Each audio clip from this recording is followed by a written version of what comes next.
day. My name is Michael Smolders. I am the President and Chief Growth Officer here at Autologic. Autologic is a digital vehicle management company. Our purpose is to help people extend the useful life of their vehicle in an affordable way. In doing so, we have been very fortunate to partner with hundreds of service providers across Canada. Part of the objective that we have for 2024 is to bring experts together to share best practices so that we can learn from each other on how to run our businesses better, but above all, how to serve better. To launch this initiative, we are very grateful to have Emily Chung join us to lead the discussion today.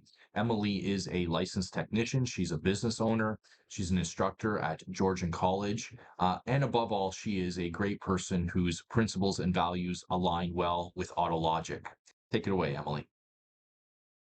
I have with me today a few great guests. I've got Rob Labossiere, Director of Retail Brands for Group Touchette, and I have Ihor Dlugosh, CFO of Car Holdings. Unfortunately, Jeff Hall from Midas is ill and he sends his regrets. We do have Bruce Williams. Thank you for joining us. And he's a shop owner as well as an automotive business coach with RPM Training. So hello, gentlemen. Thank you for being on the webinar with us. I wanted to open up the floor to you. Let's start with Rob. If you could do an intro, just tell people where you're from, what you do, a little bit about yourself. Great to be here. Thank you, Emily. My name is Robert Labossiere. I've worked for Group Touchette Retail Division. I'm a senior director looking after and coordinating many different programs with for Tirecraft Western Canada, Integra Tire, Tireland, and as well I work with Pneu Select and EC Pneu in Quebec as well too. So I've been in the industry for many years. I don't say, but I started back in the 80s with my family, and here I am today. So looking forward to being here. So just a few years ago. Yes, a couple of years. Time flat. Yeah. Okay, I've got Ihor. How about you? Thanks, Emily. So I'm the Chief Financial Officer for the Car Holdings Group, which includes both Autologic and Mechanique. I joined the team back in 2018 after getting my CPA designation and have over the years developed a good understanding of the industry and the financial management of the operations, as well as the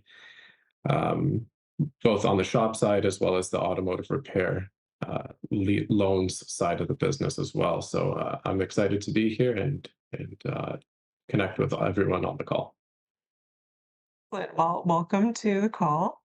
Thanks for being here with us. And Bruce. Hi, thanks a lot, Emily. My name is Bruce Williams. I own an automotive repair shop for the last 30 years here in Prince George, British Columbia.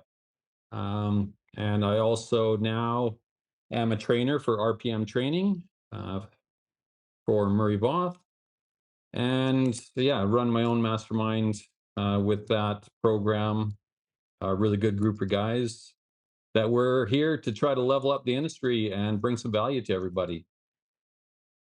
That's really good. I'm so glad whenever I hear about shops doing the mastermind groups, because it's important, right? We get to learn from each other and we get to challenge each other in the industry, right? And we're not that lone wolf, trying to make things work. So that's fantastic. Okay, so we had lots of different topics floating around when we were trying to figure out what we're going to focus on today. And so I do, of course, have a set list of questions. For those who know me, I'm quite structured. So I'm going to be asking you as well about them. And for those of you who are joining us, if you want to type into the chat, ask questions as well, that would be great. We'll take a peek on those as we go through.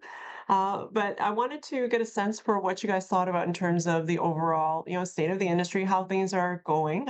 Specifically, do you know, or can you think of any of some of the biggest challenges that we might face this season, and how are your shops addressing them? So Rob, Bruce, Ihor as well. Yeah, okay, I can jump in on this one to start it, kick it off. Like all of us, green technology evolution of hybrid cars, EVs, up and coming hydrogen vehicles, It's changing the landscape of what the automotive, the car looks like, or even the light truck delivery vehicle looks like, is changing very quickly. And of course, one of the biggest challenges we have is having people trained properly to be able to handle and evolve with this. So it's exciting to see lots of exciting changes, uh, but it also makes it very challenging. And that's where, like, Bruce at RPM, with helping coaching and training people, can help facilitate those types of programs to help people evolve. The other one of the big challenges that I think we're all facing is being able to recruit people. It's been very challenging right across. It doesn't matter, what store, what brand I'm talking to, from from Yukon down to Vancouver to wherever. uh, is the number one problem they have is recruiting good staff employees and investing with them and training them at a reasonable price. It's been expensive and hard to find people. So uh, we're uh, we're developing. That's one of our topics. Really important thing that we're working on is to help our stores uh, fine tune and get better at recruiting and looking for staff and retaining them.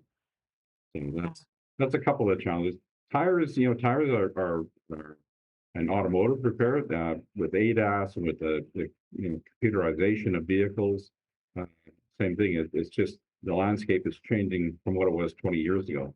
It's not as simple anymore. The backyard do-it-yourselfers, it's getting more difficult as time goes. So that's just a couple of items for you to maybe get some feedback from the rest. And they go hand in hand, right? Because you need to hire people who have that kind of knowledge already. Then once you have them, you got to then retain them and be able to give them that continuing education piece as well. But yeah, Bruce, Ihor, do you have any thoughts about this too? Yeah, yeah, certainly. Can definitely echo what Rob just mentioned there in terms of the shortage of labor and how important it is to make sure that they're not just you have technicians, but that they're skilled technicians, so that you can provide the necessary services to your clients on these, ever more complex vehicles. And what we're doing to address it is trying to get creative in terms of compensation to ensure that we're able to retain the quality talent that we have, whether that's through profit sharing or hybrid pay methods and retirement savings plans that vest over a certain amount of time. So just trying to get creative in terms of retention methods, and then continuing to invest in both training for the technicians through courses, seminars, and beyond that, investing in the tools and equipment to make sure that they have so that they're equipped to utilize those skills and diagnose the vehicles correctly. Mhm. Yeah, I know actually of a few shops who are moving to like a 4-day work week model just to see if that will help retain or help make them stand out in terms of being a possible employer for other people too. So definitely a lot of different creative ways that we're trying to keep good people. Bruce, did you have any thoughts about this? Yeah, as far as their challenges, I would mimic Rob and Eeyore about everything they said. Retaining people, finding people, retaining. I think a well-structured shop that has good uh, pay packages or really good culture. I'm a firm believer in building really good team and culture. When you create such a place that people are happy to work and everybody in the team is working well together, it's not so much about the pay as long as you're competitive. It's really about creating a great place to work. If you wake up in the morning regretting going, oh God, I got to go to my job again, that's a bad feeling. So we do everything in our power to make sure the guys are excited and pumped up and ready to work every day. So building the team culture, and that all comes from really good coaching and transparent conversations with your team. Being open and having proper team meetings in our industry is one of the things that nobody's ever done. Right. Till now people Great point that you made, just kind of tweaked my interest with you mentioned the 4-day work week, and we have a few stores that are playing with that model in our groups right now. And one particular store in Red Deer went to that model, and he's trying it out. He said, "Well, I've gone to 4-day work week," and I said, "Well, did you increase the hours that they're working to be able to do this?" And he said, "No, just very slightly, uh, but I expect a lot out of them, and really push them to produce for us during the time that they're there." And over, I think probably over 6 months, he's been doing it. He said he hasn't noticed any drop in productivity since he's done it, but happier staff. And it's funny, when I was there with him, having a chat with him, a lady came in delivering parts and came right to him, obviously have a relationship, and asked him, said, "So you have any openings yet for me?" And so, which was, I thought, okay, you don't see that much happen very often nowadays. So it's Yeah. like, obviously, looking outside the box and doing some different things really can help really engage uh, people to want to be part of your team. And Mhm. another really important thing is benefits. People don't think about it, but if you have a family, you've got a couple of kids, and you've got dental bills, and you've got other bills, it gets expensive if you have no benefits. Yeah. So we that's why we see it really important to promote to all of the stores in our network to take advantage of our benefits programs that we offer. We have a negotiated group benefits program that we leverage for the size and number of stores, that they're able then to jump on it and really promote it to their employees. So I Mhm. like the 4-day work week is brilliant. If you can afford to do it and keep the productivity up, it's certainly enhances it. It interests me. I think everybody would be happy with a 4-day work week if we could. Yeah, it's definitely a shift in mindset, a shift in the way how things have always been done, kind of thing. And yeah, to your point about Bruce, about the overall package, it's not just, we talk a lot about technician pay and technician build hours, and like everything is, by the hour. And when it comes to HR, anyways, it's usually like the whole package, right? The entire compensation side. So, and then including work culture and that too. So it is more of a bigger picture when we're talking about retaining staff as well. I wanted to ask you guys, did you have any thought as to, I guess, how industry can support shops in terms of this whole training piece? Where do you guys look for technical training? How do you access technical training right now? What do you think could be done better about it? Well, I'll touch base on what we do. We're also a Napa Auto Pro, so that network has great training built into it that they offer, the auto tech training. And they also, they're leaders in the training right now on the EV world with their Next Drive program. So myself and my lead diagnostic guy went and did all that training last year.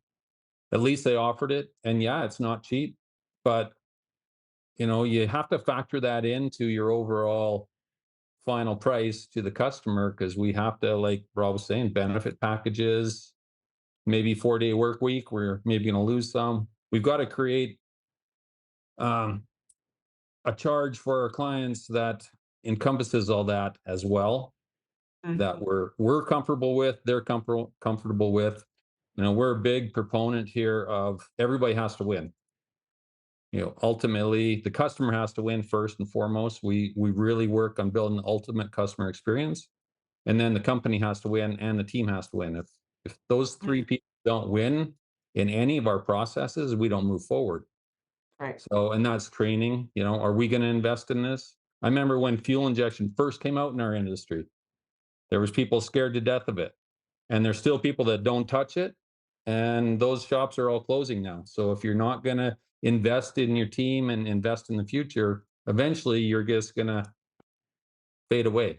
So, and the Yeah. only way to be able to afford to invest that is to bill and charge properly. Be proud of your profession, and it's okay to be profitable, to be able to create these opportunities for your team. That's some Yeah. great points there, Bruce. And of course, yeah, and training is such a huge area, and of course, an expensive area to do it right. a lot of people, choke when they find out how expensive it's to sign into a coaching program or training, but it always pays out and pays off for them if they do it. For us, as looking after over 400, 450 stores, we spend a lot of time working with, for example, TIA training in the U.S. and over through Western Canada tire dealers, and we'll have training programs for certification for commercial product or CLP product. There's that safety aspect.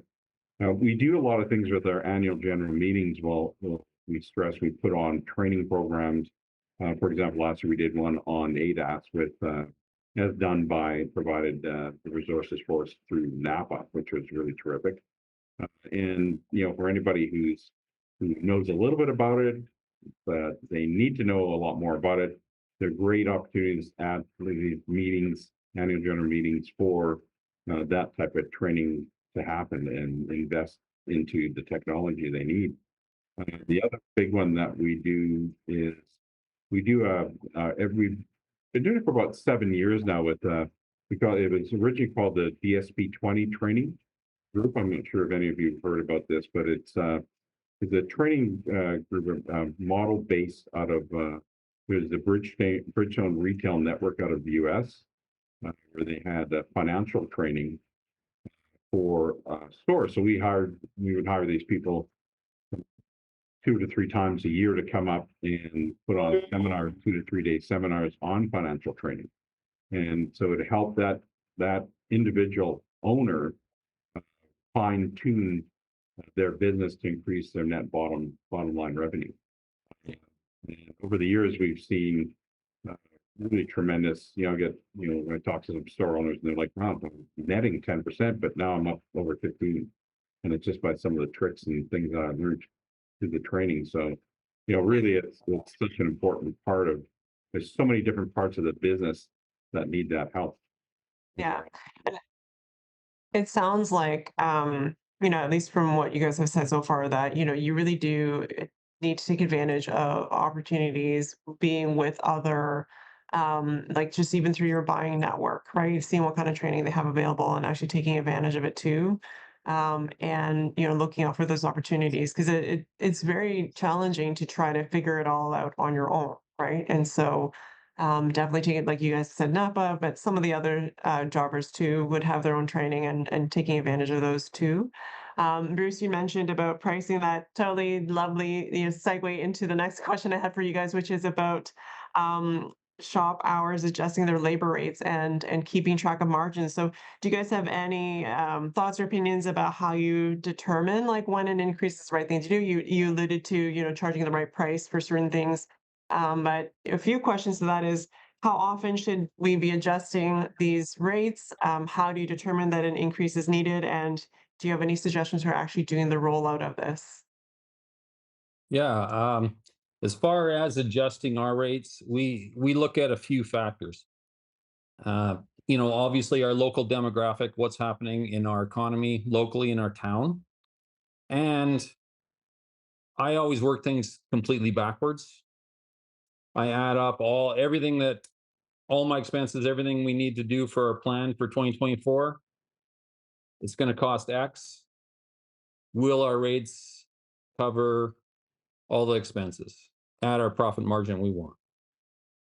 Yes or no? No. Okay, we have to adjust. We have to make sure we are charging appropriately for our time as professionals. And it doesn't mean we get to just charge more and be lazy. We're accountable all the way through. Every piece of the machine is accountable, from my service advisor to our techs. We measure it daily with all, I know we'll probably touch on it later, the KPIs in our business of what we're measuring. Yeah. And again, back to training and coaching. A simple analogy. There's no way a football team will ever become a Super Bowl champion without a coach. Yeah. In our industry, we're all great technicians. We're also all anarchists. We like to do it our way. And that's okay. But being open to the possibility that there's some system procedures that you can adapt, make it work for your facility, and then actually run with it so you're also profitable to keep expanding, growing, And a lot of it too comes down to personal leadership mindset. Where do you want to go? What do you want to do? And how do you want to show up in life? Yeah. Yeah. Yeah, Eeyore, did just you? Oh, yeah, yeah. yeah, for sure. Just to build a little bit off what Bruce was saying is, yeah, it's definitely important to, I think, schedule a review of your rates at least semi-annually, just to whether or not that ultimately leads to any changes, but just to evaluate some of those conditions, whether that's in your local demographic, calling around and seeing what some shops, some dealerships are charging on various different services, and seeing where you want to fit in that landscape, and beyond that making sure that your technicians are getting inflationary cost of living raises, and making sure that your margins are increasing hand in hand with that as well. And beyond that, to Bruce's point as well about training and all the expenses that you plan to have over the course of a year. That's part of what has to be factored in when you're marking up your labor to the end user, and then delivering a professional and high quality service for your clients so that you can justify that cost. Yeah, to Yeah. some great points. And let's be honest. It's like I'm going to talk pre-COVID and post-COVID, because we're all in the same boat. Pre-COVID, it was pretty simple. And some of the tire and automotive rates that we were charging, uh, we really it was kind of almost on a 24-month basis. Every couple of years there was adjustments, maybe yearly. COVID hits and we all got tossed on our head. It's nobody knows that, inflation has been crazy. Costs of doing business has increased immensely. And so much so that, and I remember seeing uh, supplier notices going out to stores not once a year, which was kind of normal on tire price increase, automotive parts increase, but maybe 2 to 3 times in a year the prices were going up. Wages have never been higher. Inflation has been high. So they're really now in this day and age right now, and through COVID the last 3 years, it really has been. You look at it every 6 months, and you're like, where are we at? Maybe I used to pay $20 for that tech, but now I got to pay 28. That's a big difference when you're increasing wages by 35%. So you need to every shop owner, whether you're with a group, a banner group like us, or brand or independent, you need to be aware of what is happening in your market, and you need to remain competitive, but also keep up with what the rate should be. Because if you don't, you're going to be out of business sooner than you think. And it's where the curse or good thing COVID with the challenges the automotive industry has had with the price of new vehicles and the availability of new vehicles has become a whole other story. It's a blessing for the repair shops in the sense that never has your used vehicle been worth more, and never have people wanted to invest as much money as they do today in keeping that vehicle on the road. And our relationship, just so happened to have really deepened with Michael Schmolders and team uh, through this process, which has really been a great help for not Yeah. only us, but the stores, but also a lot of our customers. So that's a good question. And then adjusting your rate. Um, Unless you have lots of fleets that are watching the rates all the time, really with your consumers, it's all about the net price of what that service is going to cost them. Is that brake job 129, 169, 189? It's all are you competitive in relation to what's going on in the market? Hmm.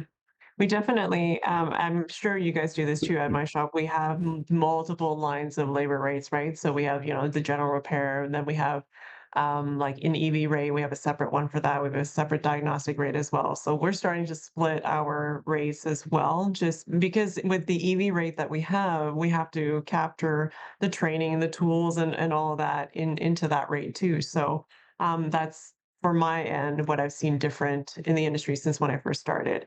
I know of another shop. I don't do this, but I do know of another shop that actually does the increase. They roll out the increase on like a monthly, semi-monthly basis. So their door rate actually is changing gradually. So they don't, yeah, I guess that they don't want to, have that sticker shock with the client. But so that's another option that they've done too. That might work for some of you. And yeah, for me, I'm thinking then we can move on. I do see some questions in the chat. We can get to those at the end. But I do want to go to the next one, which was about the KPIs. So there we all measure different KPIs. And so I wanted to know, so what are the main ones that you guys are measuring? What are some that you think really will be the focus for you for 2024? How do you see that making an effect into your business? So I don't know, we could start with Bruce as well. Sure. Yeah, I can touch on some of the KPIs for sure. For our facility and what I coach, a lot of people really worry on profit margin. I kind of put that second. Our first priority that I coach is our labor inventory, because that's something you can't sell more of tomorrow. You can't get it back once it's gone. Time is very valuable. So we train harder on being very productive in our facility and have really good system procedures set up so everything flows really good. Because once our time is lost, it's lost, and we've lost that dollar. So really about the whole production, right from estimating, check-in process, the shop flow management, dishing it out to the right techs. The techs are obviously efficient. You know, I don't know if I've met a tech that wasn't great at something, for sure. They're all have their strengths, and usually they just need to be, the process needs to be set up so they can win. A lot of places don't even measure. I was asking a guy the other day, I was just at a hockey game in Vancouver, and a guy from another shop, I said, "Do you have any idea how many hours you sell in a day with your team?" He says he doesn't. He just hopes they keep busy.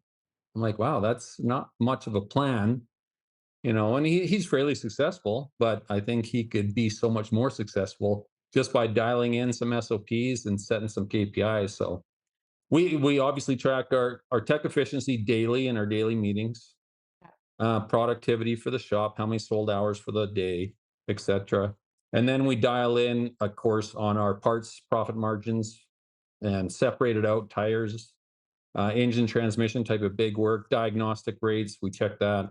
Our effective labor rates for technician and service advisors to see where we have opportunities. And the biggest thing about KPIs that I find, it's about not the negative side of it if we're not doing it. It's seeing the opportunity and possibilities when we see them of what we could be doing. And that turns it into a positive with your team that you can run with and work on. Right. Are you okay? So are you taking the labor hours like pool that you have, right, and comparing that with, for example, one thing, right? Comparing that with how many hours you're billing out, and that's one KPI that you've got too. 100%. If we have 50 hours available, we're Yeah. shooting to bill out 60 that day to be ultra efficient, and we measure it and we set team goals by those numbers for our Right. daily team goals. Okay. So that's so labor hours in your inventory. Eeyore, do you have any? I'm sure you Yeah. have many. Do you have any to share with us? Yeah, certainly. I think I mean, obviously on a basic level, you want to maximize your car count and your average work order, and ultimately um, that drives your revenue. But splitting up your car count into new clients and then returning clients is really important to give you some insight into how your marketing campaigns are going, and if you're consistently um, driving in new clients and your car count doesn't increase, then maybe the focus needs to be shifted towards what can I do better to bring back my existing clients. And of course, as goes in any business, it's a lot cheaper to bring back an existing client than to try and acquire a new one. So just making sure that you're tracking your retention rate, and the number of new clients and where those new clients are coming from. It will give you a lot of insight into which marketing campaigns to focus on, and then maybe adjusting any operational processes that might help you bring back more clients. Good. That's a good one. I'm just making my notes here. Okay. Rob. Yeah, I know. It's like, wow, these guys are stealing all the good stuff. But, one of the big things that we do is really look at how many times a year are we seeing that customer? Are we only seeing them once? And if we know that we should be seeing them more than once, so we're obviously not doing a good job on having that customer for life. Uh, so that's one of the things. So we like to track the number of visits and then what kind of gross profit revenue that we do per ticket or per invoice. What is the average invoice? Maybe the average was $350 last year, and this year it's 425. If we want to increase certain revenues aspects in the business, we need to really be conscious of, are we servicing that customer fully and properly? We should be. We spend waste too much money trying to drag in new customers when a good percentage of our investment and time could be with being a better shop for our existing customers. A good example for us in the tire and automotive business is how many at every set of tire you sell, what's your percentage of alignments that you do, alignment checks and alignments? We find that most shops they're below what they should be, so that they really need to focus on providing that extra recommendation and service for checks or for the service. It's an opportunity missed. So, but all great points. Another key point is, what kind of revenue are you producing per bay? Do you have 3 functional bays, 4, 5, 6? Do you have a set amount? And a lot of the shops will pay their stuff based on their revenue that they generate versus the cost and the bonus amount and how they do. So yeah, lots of creative ideas that you can do to really be more efficient. There's sometimes where, when we look at the overall client pool that you have, you even if you increase, I don't know, a little bit in the hour, a little bit in the margin, right? You will eventually, once you multiply by all the invoices you have in the year, it's actually a bigger, not a bigger, but you'll get a bigger hit without needing to spend so much in trying to recruit new people and trying to get those in the door, right? So that definitely makes a lot of sense. I've seen that as well happen in my business And as you well. probably the same thing. It's like, is everybody charging shop supplies, and what rate are you charging shop supplies, and on what are you charging shop supplies for? Yeah. Because there's a real cost as things get more expensive. There's a hard cost attached to it.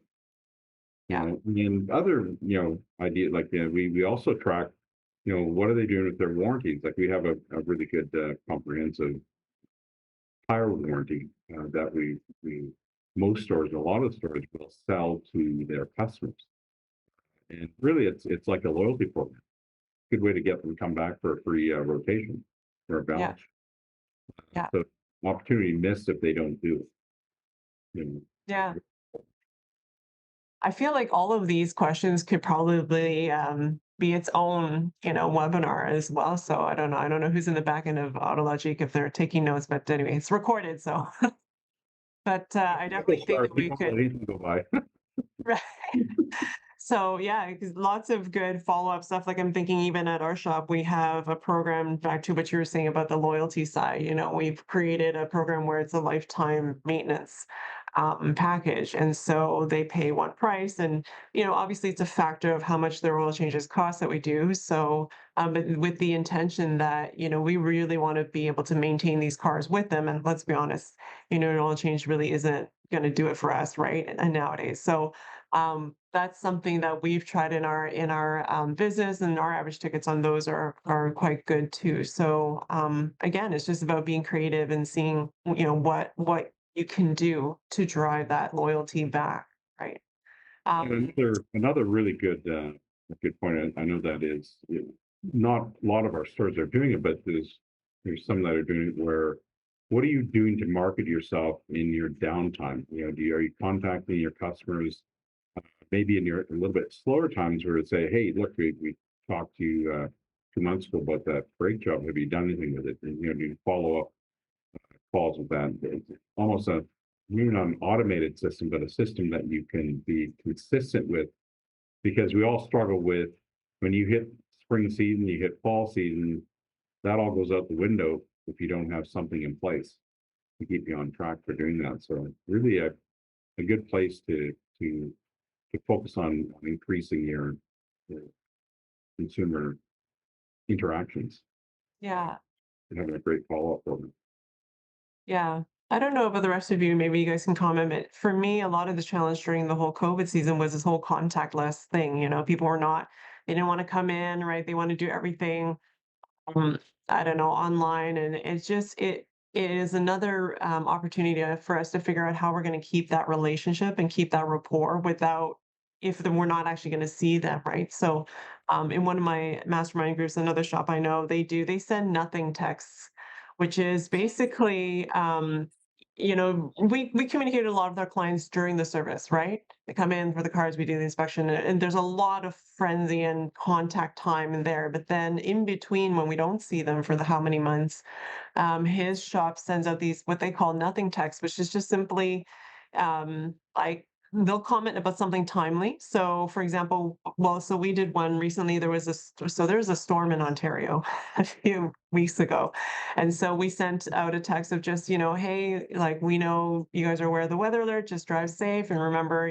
top of your washer fluid. Like, just it had nothing to do with come see us for a visit. It had nothing to do with hey, remember your deferred work. Nothing about that. It was just simply just a touch point for us to give them information or to be in touch with them in a timely, relevant manner.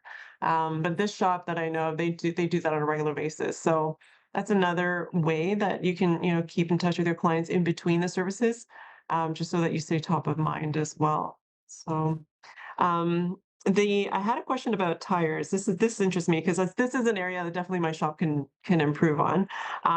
For tires, do you guys focus more on volume sales or higher profit margins? And how do you decide this? Well, so the tire, and this is a good question. Love this question. Um, the easiest thing to sell in your day in your shop are the tier three, tier four, which are the lower price tires. And really, so and if you think about it, you're going to have maybe a good gross profit level with it. But where there's more money in this, if you sell a higher quality tire, you sell a tier two, tier one tire like a Michelin Continental and the BF Goodrich. So you increase your ticket overall dollar volume, maybe not percentage, uh, but you're going to have a higher, like we've got, and then with the stores that we have really great back end manufacturer programs that, for example, if you hit a certain category in your Michelin purchases, you'd be on an AAD payout where you're going to earn potentially with some of the bonus from anywhere from $20 to $50 per tire back end. Uh, and so you think about a sale. We do some numbers on some of the products that we have. If you sell more in that tier two, tier one, the total dollars that'll be in your pocket at the end could be as much as $4,500 on the sale on a set of four good quality tires for that one sale. And that's 45 minutes of work. And that's nothing to do with the mechanical part of it, a wheel alignment with brake checks, with everything else that you can do. So there's a great opportunity. So one of the things we really focus on is really elevating the level of product that the stores sell. And of course, that takes a little bit of training and investing in education with them and say why they should do it. What's the benefit for the consumer? What's the benefit for everyone, for yourself, for the shop? So yeah, it's there's a lot of people selling cheap, low price tires, but you want to sell quality tires at a fair price. Answer kind of answer one of your questions. Yeah. And to me, tires is it's one thing that's still going to be on the cars, right? With whatever fuel source we put into this thing. So definitely, I think it's something that people are wanting to know, paying attention to. So yeah, Ihor, Bruce. Yeah, I think Rob makes a great point about selling good tires at a lower margin is ultimately probably what's best for the consumer in that scenario. But I think I don't know if there's a blanket answer for every shop, and every shop has to kind of consider where they see themselves positioned in the market. If they're more of a European specialty shop, then they probably don't want to be selling cheap tires at low margins. Or if it's a tire shop that's fully specialized in just pushing through as many tire jobs as possible, then again the lower margins might be the way to go.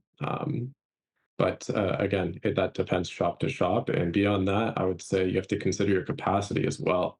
If you're fully booked up and you don't have time for the work that you already have, then you should probably consider increasing some margins because you could stand to do it. And the vice versa applies as well, where if you have a lot of surplus capacity, you could stand to lower your margins and bring in more new customers. That might be price shopping, and that could ultimately lead to a some additional work and a future customer as well. Yeah. Yeah, Emily, and of course, the challenge, you have a shop, so you know that you can't afford to have a licensed mechanic installing tires, and Yeah. or doing a flat repair. It just doesn't make any sense. Right. So, like part of our financial training program, we always say a third, a third, a third. A third tires, third labor, and a third parts. And Okay. it's kind of a good mix that works out well. We need the automotive repair part for the stores to keep their business more consistent throughout the year, where tires are really quite cyclical, okay? Really, peaks and valleys. Yeah. And if you want to increase your tire sales, uh, you definitely a strategy you need to work on. Yes. Yes. My shop is definitely a work in progress. We Bruce. can talk later. Yeah, I'm gonna be emailing you. Yes. Yeah, I would mimic what Rob Neor said for sure. And part of that is getting to know your client too. Like your client that's driving a much older vehicle and is on a fixed income, they might have to opt for the tier 3, tier 4 tire, and that's okay. But and like what Rob said, understanding a lot of the shops, if they are measuring KPIs, are looking at their gross profit percentage, where, like Rob said, you sell a really good quality tire, you can make less percentage, but your gross profit per hour is actually higher than a lot of your other sales. So looking at that, and not get so focused on the percentage, but understand you can have a low percentage, that's okay, because your gross profit per hour of business might be $250, $300 with selling that set of tires. So understanding that that's okay to not hit the percentage, you're still making profit, and getting to know your client to understand what's important to them, and having great service advisors that can educate them on what the qualities of both tires are. Hmm. Like, Yeah. and it's all about educating your customer. Really, I firmly believe we're in the business not of repairing vehicles, but building customer relationships. If Yeah. you build that relationship and get to know them, you'll understand what their needs, what their um, thought process is on maintenance and repairs and tires. We still have some customers. We do a great job at really doing the maintenance packages. We have some customers that just won't do it, and they'll only come when it's all broken. But they're okay with that. They Yeah. might have a $5,000 bill because everything's broken, but they're okay doing it once every 4 years. Right. You know, Yeah. and that's Yeah. okay. I don't want my whole business model to be that way, but some Yeah. people it just is. But Yeah. understanding gross profit Yeah, dollars is good. that's some great points. And of course, we always talk about, are you an order taker or are you Right. and just because they mention a name of maybe a X brand, and one of your main key products you focus on that that you're going to get good performance at a good price and you're going to be successful and profitable with it, takes a little selling, but if you have the right programs in place, that's where and it's easy to be an order taker, but hard to really be a top-notch salesperson in that area, just like auto parts. Yeah. Everybody's using different suppliers for that. Did they ask you is that a Napa brand? Is that a Uniselect brand, they don't care. They care about your expertise as to what you're going to recommend to them, right? Yeah, they trust you for sure. Yeah. So I'm going to go to some of the questions we've got for the last in the chat for the last few minutes that we have together. One is about comparing parts and tire prices. So do you guys, so Josh was asking, are you comparing parts and tire prices between vendors? Do you guys do this at all? Do you do it on a regular basis? Do you not do it? What are your practices right now? I can touch on what we do. We don't really price shop through our vendors. We like to see them fairly competitive. We're more about the quality of service we're getting from our vendor is more important to me, because ultimately, if they're giving me good service, I'll sell their product as long as I believe in it too. I have to have the conviction and the confidence in their product. We don't sell any of the lowest line anything in our facility. That's not our business model either. We use only quality filters, quality tires, quality everything. That way we have the best chance of having a great experience for our customers. So if there's some things that are way out, yeah, we'll have a conversation with them and they might not even know it. You know, we're finding some parts nowadays, brakes, front end stuff is way cheaper than the aftermarket all of a sudden. So we're looking into that. It's like, why is this? Yeah. Yeah. So we do compare our prices, but also we really support the great vendors that supply us. Yeah. Again, sorry for the vendors, it's a whole piece, right? It's not just the pricing, just like when we are with our clients, it's not just the pricing, it's everything else that we give them. So yeah, sorry, Rob. Oh yeah, no, it's like perfectly said, Bruce. And it's like, once we have a relationship with that auto parts supplier, it's like, man, you might do the odd spot check once in a while, but it's so much is reliant on service and quality of parts. Tires are really cut because everybody, it's like, oh, the tire's $10, the tire's $8, whatever it is, they're all worried about that net dollar amount. And we sometimes get some sort of say, hey, why can I buy this brand of tires from another supplier, and it's $5 less per tire? How come you guys are higher price? And it's like, wait a minute, let's figure out what your back end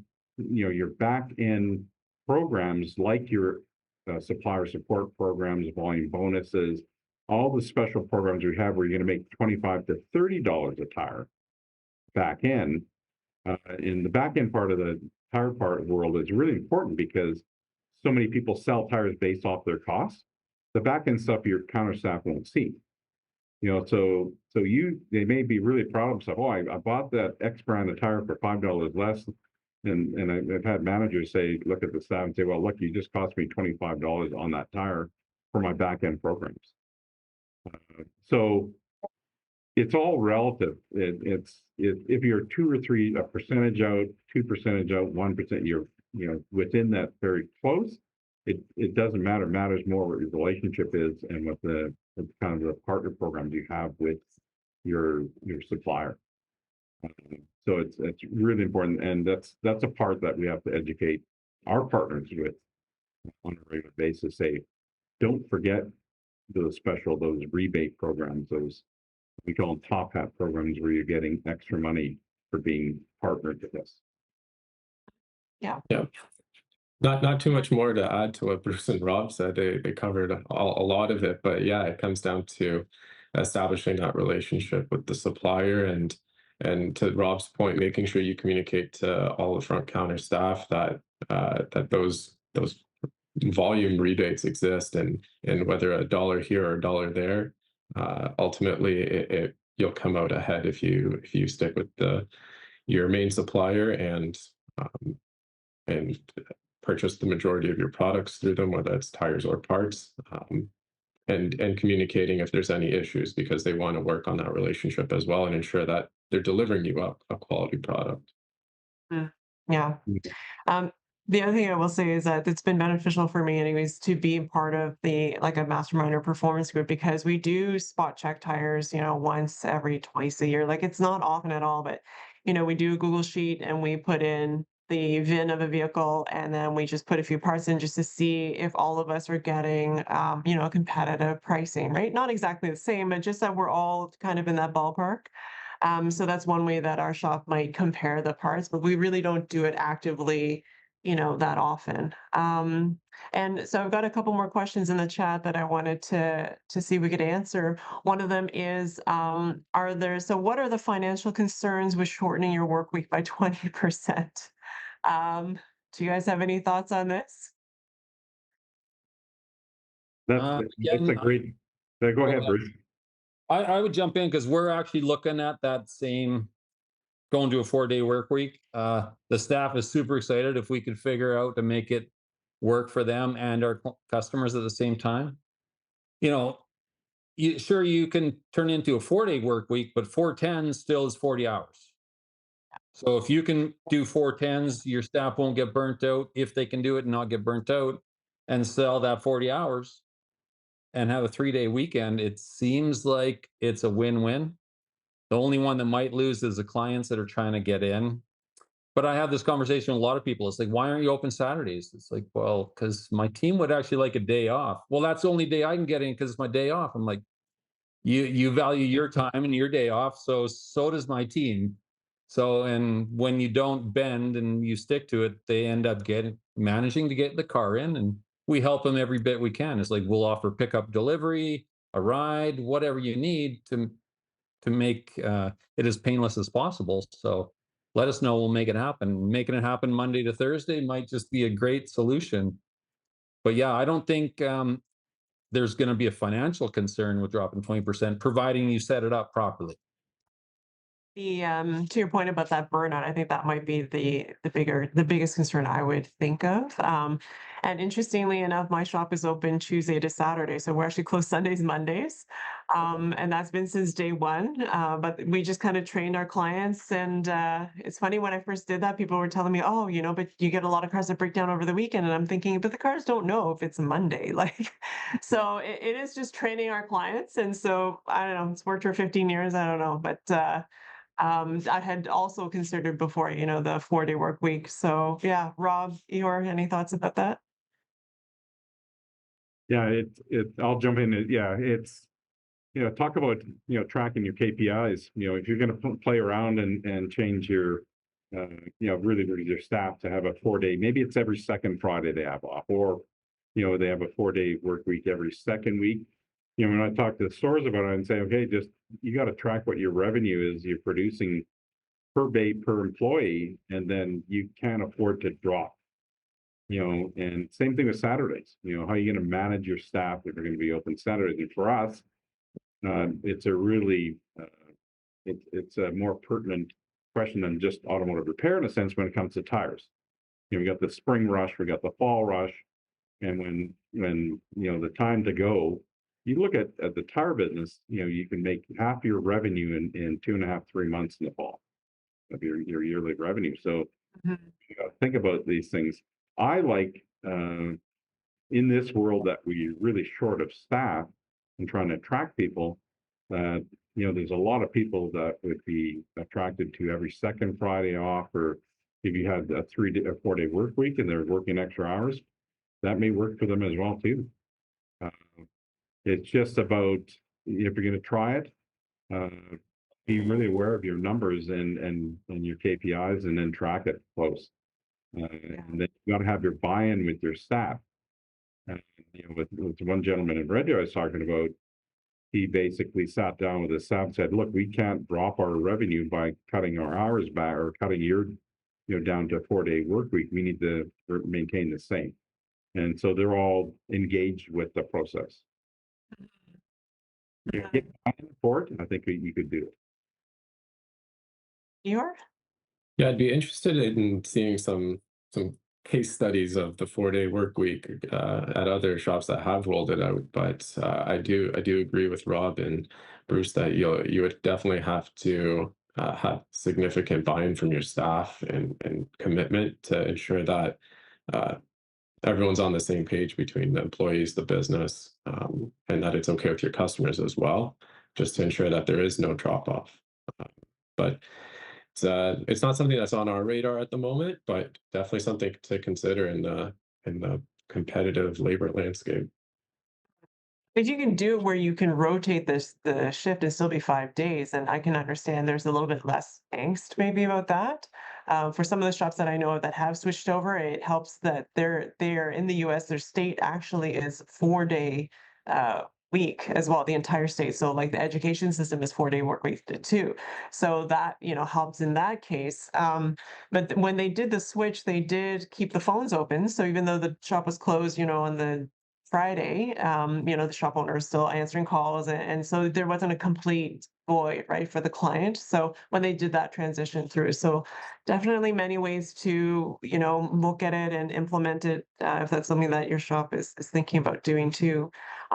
Just in the last few minutes, there's another question from Andrew. He asked about how important is that training culture piece in your recruitment and retention?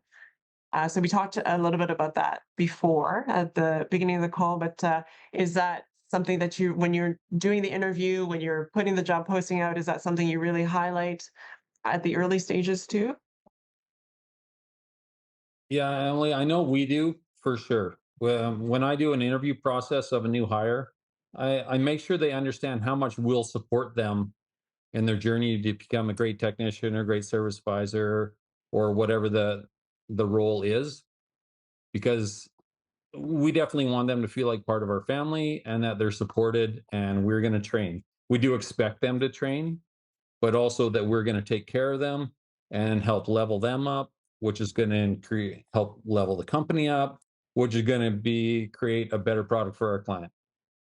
So it is, I think the training culture is super huge. We just set our 2024 goal and vision meeting we had last week. And part of that was training. We all talk about training, what's important, where we want to get it, what we want to see for training. And as a team, we all agree to do it. It's like an all or none. Everybody is in agreement. Yep. So we commit to it and we do it. And we set up our whole year like that. But the team understanding that we're going to support them if they support us by getting the training, it's a relationship and both sides have to win for sure. Yeah. And it starts from the top, right? As business owners as well, we got to be in training too. Just, that we got to set that model out. Are we actually improving our leadership? Yes, there's all this KPI stuff, but there's all that other running a shop, stuff that we got to learn too. So I definitely think that if you're doing it as well, then your team is going to have that model too, right? So, and Rob, Ihor, any thoughts about that? Yeah, that's a great point. One of the things I know a lot of the stores will tie in uh, wage increase or increments based on them completing certain training. So, which is really nice motivator. Then they're excited, like, hey, what's the next training module I want to get done? Whether it's tires on the tire side, commercial, PLT, ag, whatever it is, and on the automotive side as well too. So, a good motivation to help raise their base employee wage as well too. So that's been a big winner for a lot of stores. Yeah, for sure. Yours? Not too much to add on top of that, but we don't stress it implicitly on paper when we're advertising our job postings, but something to consider in the future, and it definitely helps communicate that to somebody who doesn't know the company's culture already, that is uh, what the company is doing and supporting them as they improve themselves over time. Yeah. So we just have a few minutes left. Any final thoughts for our attendees? What's one thing that you're going to focus on this year for 2024 for you guys? You want to go first, Bruce, or shall I go first in this one? Or You go ahead, Rob. Yeah. I'll quit stealing. The changing landscape of online purchasing and shopping and habits of our consumer. If you look at revenue, we're all, whether you're buying from Amazon or someplace online, the convenience of it, and less competitive for us in the tire and automotive business, but still a growing segment. If you look at in Canada, $70.9 billion worth of purchases online in 2022, and it's only growing.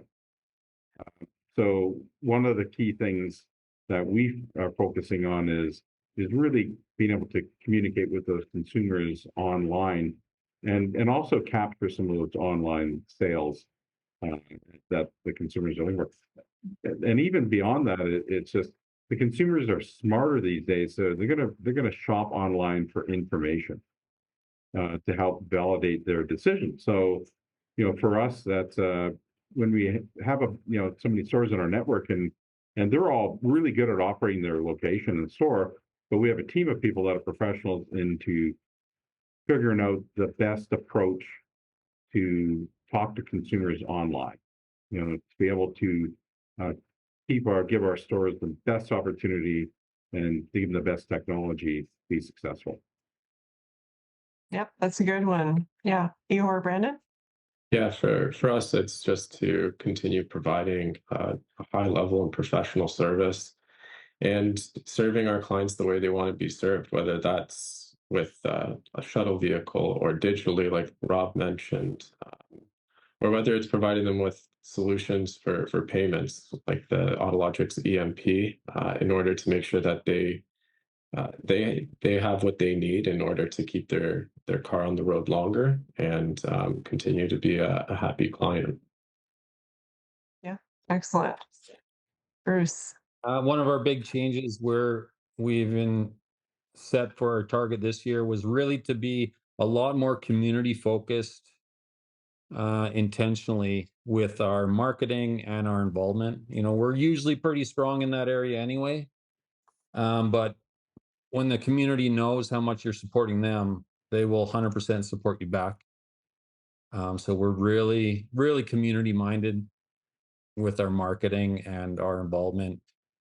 Tournaments, fun stuff. The whole team gets to go out and showcase, wearing the company colors type thing and challenge people. And we do all kinds of fun stuff. So I think, and that's what this year we're planning even more and more of that to really keep growing. I set some really high targets for the guys in our team meeting. So we're going to hit them. And this is one of the ways we're going to do it. So. Excellent. I feel like after that gap because of COVID, right? It's perfect because now we have all those community things happening again and we can get back involved and everything. So that's fantastic. Okay, so we're at the end of the hour and I just want to say thank you, gentlemen, for coming online with me and for providing some of the insight and experiences that you had.